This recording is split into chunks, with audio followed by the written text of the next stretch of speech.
This episode of News Dump is sponsored by ExpressVPN. Yes, More sir. about them later, but first, some news. Yeah, a lot of people argue constantly about the video game movie curse, and despite numerous films based off of video games either becoming box office successes or cult favorites, the argument online still remains. We just went through this with Pokemon, and everyone always talks about the fact that Resident Evil was a successful franchise. Well, Pokemon, I mean, yes, technically a video game movie, but I would classify it more as a weeb movie.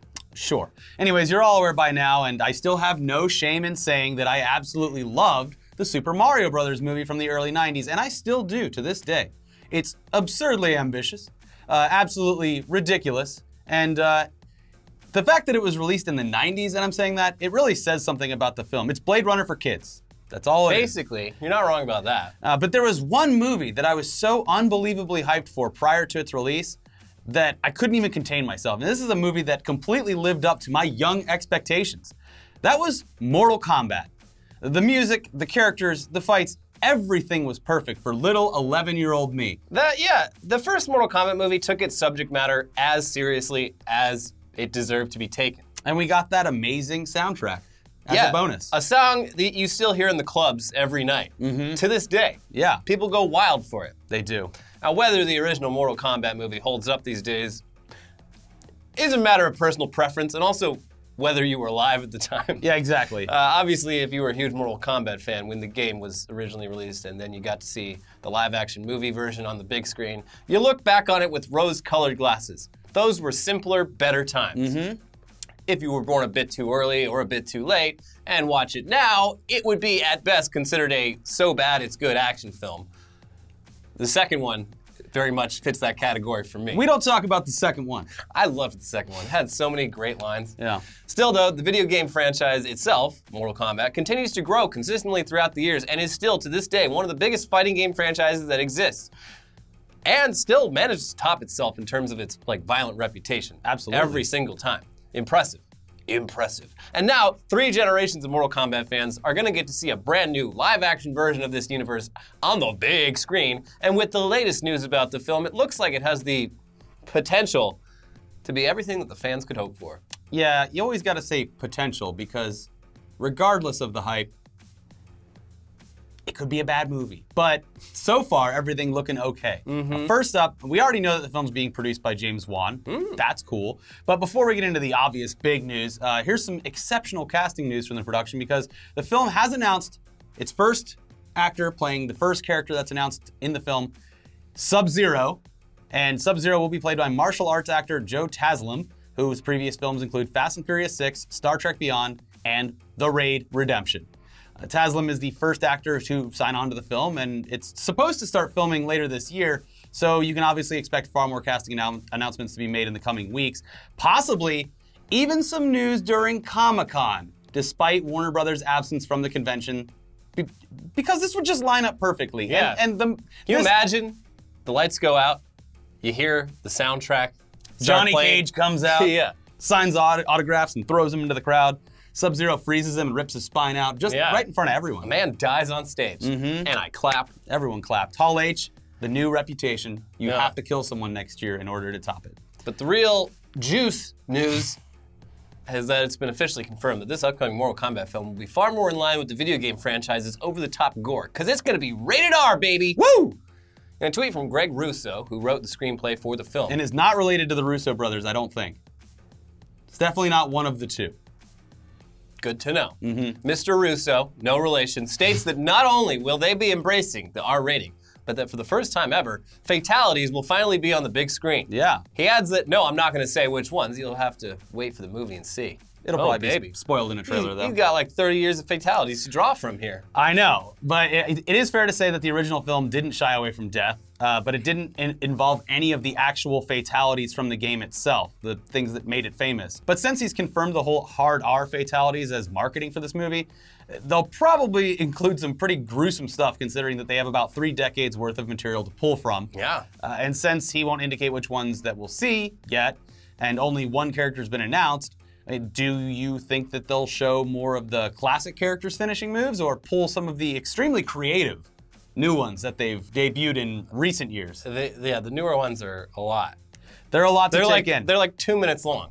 At this point, like the expectations, just with his confirmation of a rated R, of it being rated R right now, the expectations are literally through the roof. So if this isn't just a 90-minute gore fest, yeah, they're really selling this. Yeah, Are you overselling it? When you market it, you say, "Wow, you know the head honchos over at Warner Brothers are really asking for a PG rating." The suits. And then later on, you're like, "Nah, we got away with some stuff, and it's gonna be rated R." We released a rated R cut. Hey Warner, where's the Snyder cut? Yeah, I know Snyder wasn't involved, but it's another Snyder cut. Yeah. Anyways, listen, all the pieces are falling into place. Could be great. Yeah.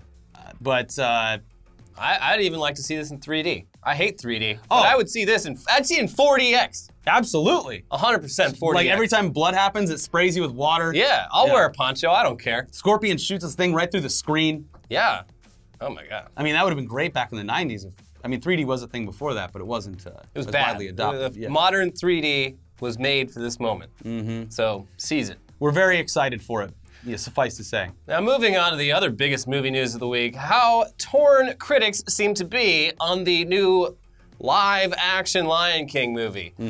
We've previously spoken about the stupidly rapid pace at which Disney is cranking these things out. They have, in just the last 3 or 4 years, already released updated live-action versions of Alice in Wonderland, Snow White, Cinderella, The Jungle Book, Beauty and the Beast, Winnie the Pooh, Dumbo, Aladdin, and soon Lion King will join that list alongside upcoming releases like Lady and the Tramp, 101 Dalmatians, The Little Mermaid, and Mulan. Well, to be fair, 101 Dalmatians, they redid that in like the late 90s, right? Yeah, well, we're doing it again. Yeah, and it's just called Cruella this time. Yeah. Well, Mulan, though, out of all of those, actually makes the most sense. They released a pretty impressive first trailer that we're not allowed to show because they'll take our money. But people are already, of course, upset with that one, mainly because it's rumored that the actual songs from the original, such as Be a Man and the other ones, you love them, you know them, they're not going to be in it. Because, and also they turned Mushu the Dragon into a phoenix. Oh, God, the audacity. But it's jarring because it seems like a portion of the people that don't like these remakes complain that they are too similar to the original cartoons, and Mulan is very much like going out of its way to be more true to the original legend and less like the cartoon. Yeah. They're also like they're going out of their way to be more sensitive to like Chinese interests because that's a huge market now. Yeah. And the original Mulan did not do well in China. They found it weird and kind of disrespectful. Yeah. And they need that China money now. Yeah. So the songs are missing, but people what am I gonna do? People also complain about all the remakes being too similar to the original, so yeah. Pick a side. Anyways, before we get into the reviews of Lion King, we should probably point out that the rapid pace at which Disney is cranking these out is, it's shocking, sure. And some people are worried about audience fatigue eventually hurting box office numbers. Those people are the ones that run the theater chains. Anyways, that hasn't happened yet. Lion King will surely break records regardless of negative reviews.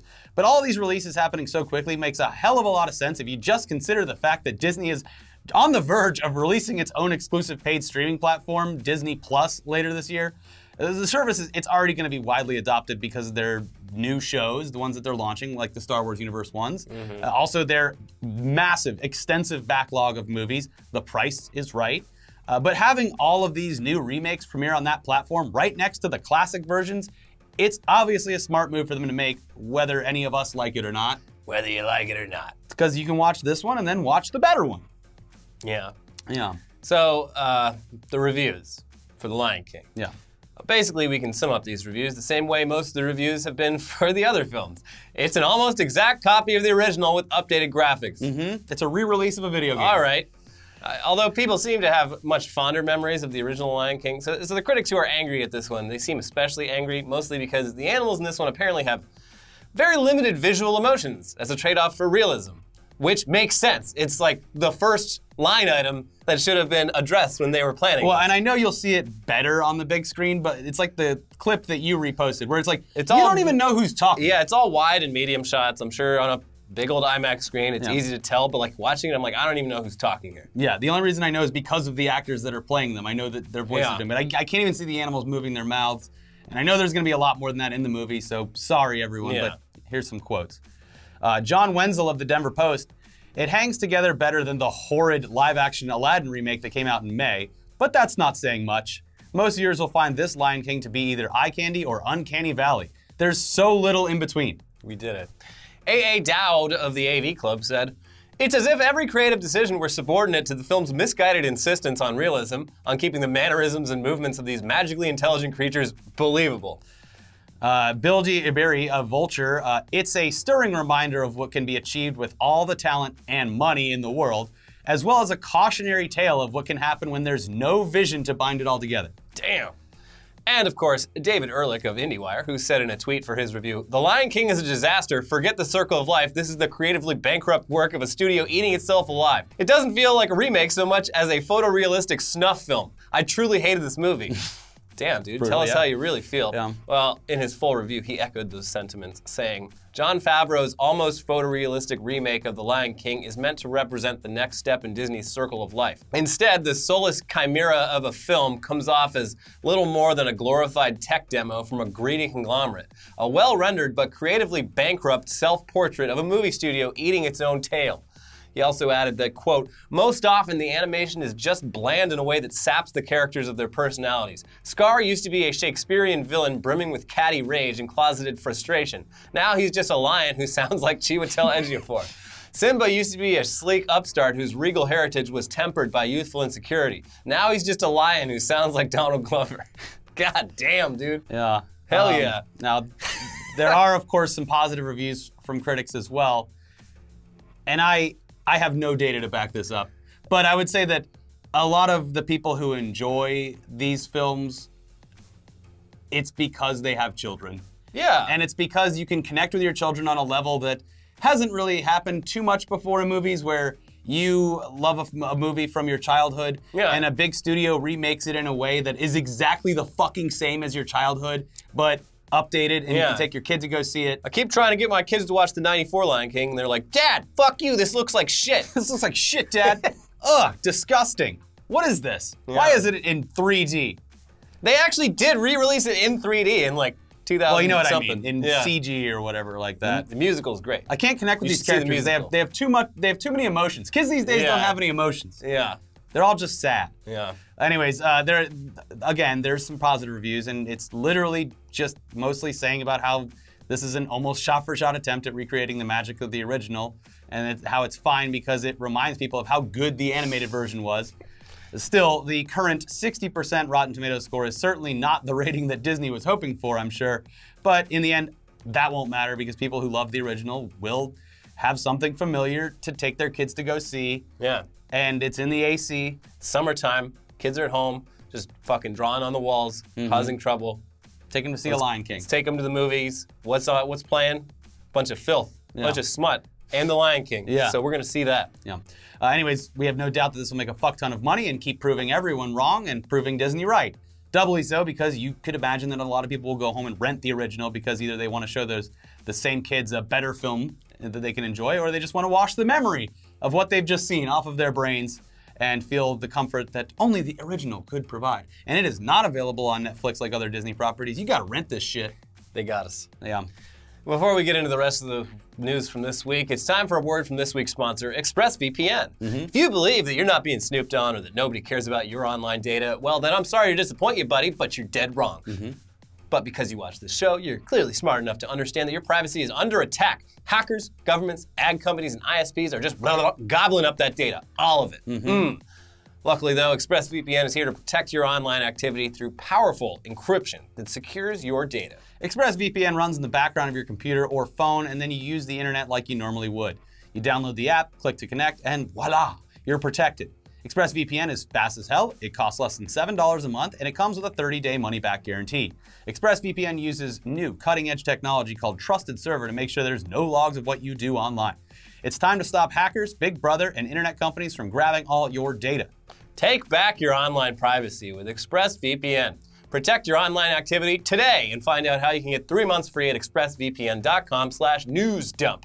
That's EXPRESSVPN.com/newsdump. Yeah. For 3 months free with a 1-year package. Visit expressvpn.com/newsdump to learn more. Yeah. Now, moving on, the Warner streaming service that we're not looking forward to at all finally has a name. And the parent company is just taking all of the years of amazing quality programming that built up HBO as a brand and stealing that for the name for their own platform. Must feel good. It's going to be called HBO Max, which is a combination of HBO and Cinemax. Very creative. And the biggest flex regarding this recent news is that they're taking one of the most popular sitcoms of all time, Friends, off of Netflix and using it as a major selling point for adopters by making it exclusive to their platform whenever it launches. Just buy the fucking DVDs. Anyways, obviously we all saw this coming, but it also shows how badly the streaming landscape of the future will be and how good we've had it for the past decade or so, because we had a wide variety of content available in one or two convenient locations. And that's all coming to an end real soon. The Wild West of streaming is over. Yep. Hang up your guns. As for what will remain the same, considering they already have multiple paid streaming services under the Warner, AT&T, whatever umbrella, Yeah. The Hollywood Reporter says that, quote, the bow of HBO Max brings into question other Warner Media-backed streaming services, including HBO Now, HBO Go, CW Seed, and the DC Universe. Per sources, all will remain as is, though that obviously could change over time. So thoughts and prayers for Phil and Nick over at DC, but it looks like it, for now, they're safe. But it also calls into question the fact that we read recently that they were going to bundle HBO with this for around the same price. So Yeah. why would you pay for less? I don't know. Like I would guess the DC universe is so niche compared to the rest of it that bundling it with a Netflix clone wouldn't make a whole lot of sense for most consumers. Sure. And they stand to make more money by keeping them separate. But I don't know. Don't ask me how Warner Media makes decisions. We don't know. I don't understand it, and frankly think a lot of their decisions over the past year or so have been bad. Yes. R.I.P. Mad Magazine. Fuck yeah. Anyway, Jesus. it's been a while since we've reported on anything related to the Fyre Festival, and for the most part, its legacy seems to just be the name of the festival being used to describe any event with a decent-sized attendance that fails to meet people's expectations. The Fyre Festival of Food, the Fyre Festival of Car Shows, whatever music festival Fyre 2.0 is, and so on. Yeah. But there was some actual news this week, and it looks like Ja Rule, despite not learning any lessons from being involved in Fyre Festival, is off the hook completely, because a judge has dismissed the class action lawsuit against him and Chief Marketing Officer Grant Margolin. So this ruling was based off the fact that the judge decided neither of them could have made false claims about the festival because they couldn't have known that the festival was going to be a complete disaster. He said this, there is no assertion that the festival, when first conceived or introduced to the public, was intended not to go forward or that defendants intended not to perform by organizing the advertised amenities and accommodation. So Basically the Mueller report. yeah, also, he was too dumb to commit crimes. Yeah. So that sucks for people who paid a bunch of money to get stranded on an island a few feet from a sandals resort, but also frees up Ja Rule to make even bigger, more hilarious mistakes in the future since he got away with this one by just blindly trusting a bunch of idiots and not being smart enough to realize how badly it could all turn out, despite clear warning signs that popped up over the course of the entire preparation for the festival. Hey man, Ja Rule, he's the hype man. He's, you know. He's already planning another festival. He was talking about it on a radio show. And it sounds like he's, this one of these times it's gonna stick. He's going to do it one of these times. Anyway, finally, in an update to a story we reported on a few episodes ago about Chris Rock's involvement in a new Saw movie, it appears that in addition to being the person behind this new film screenplay, he'll also be starring in it. And just this week, it was confirmed after rumors started leaking from the filming location that Samuel L. Jackson will also be starring in this film. This sounds awesome. Yeah, I know. So this new Saw film is gonna hit theaters next October, 2020 October, just in time for Halloween, October 23rd, 2020. Yeah, sounds like it's gonna be badass. So excited for that. Saw was always fun. Saw was fun, but like if you go back and watch the first Saw movie, like it's been about 15 years, it looks like shit. It looks like it came out in like 1992. Yeah. Because it was made for like nothing. Yeah. They do a lot of stylistic things that just have not aged well at all. Anyways, for trailers this week that we can't show you, obviously that Mulan trailer dropped, and a lot of people have we're all sweaty. We're so fucking sweaty. Very specific people have a lot of opinions on it. But also, we wanted to point out a trailer for a movie that's releasing next week that you might want to see instead of Lion King, if you're scared of seeing that. It's called The Art of Self-Defense. This looks so good. And it stars Jesse Eisenberg, who, after getting mugged, takes up a karate class to defend himself, but soon falls under the spell of the dojo's enigmatic leader. It looks fucking hilarious just based on the trailer alone. It has exceptional reviews. It's currently standing at a 90% fresh rating on Rotten Tomatoes. And it's just good to see a decent comedy coming seemingly out of nowhere amidst a month filled with blockbuster action movies and family films. Yeah. So I watched this trailer the other night, and I was like, looks great. yeah. Like, it looks new and refreshing. It doesn't look like something I've seen 100 times. When you hear Jesse Eisenberg and karate, Yeah. you wouldn't expect me to be excited about it, but you have to watch the trailer. It's really, really good. It's like, I'd like to buy a gun, please. One that fits my hand. Like, hey, you're probably looking for a handgun then. yeah. Yeah, that. Yeah. Anyways, thank you, Samuel, for the suggestion on this one. One of the mods. He saw it at a limited screening in Austin at Alamo Drafthouse, and immediately hit me up suggesting it because he said it was that good. Damn. Well, speaking of Texas, We brought back a few gifts ourselves. a few warm ones. If you haven't yet, over on our Patreon, we have a free, for everyone, file to listen to our panel that we did there. Check it out. It was fun.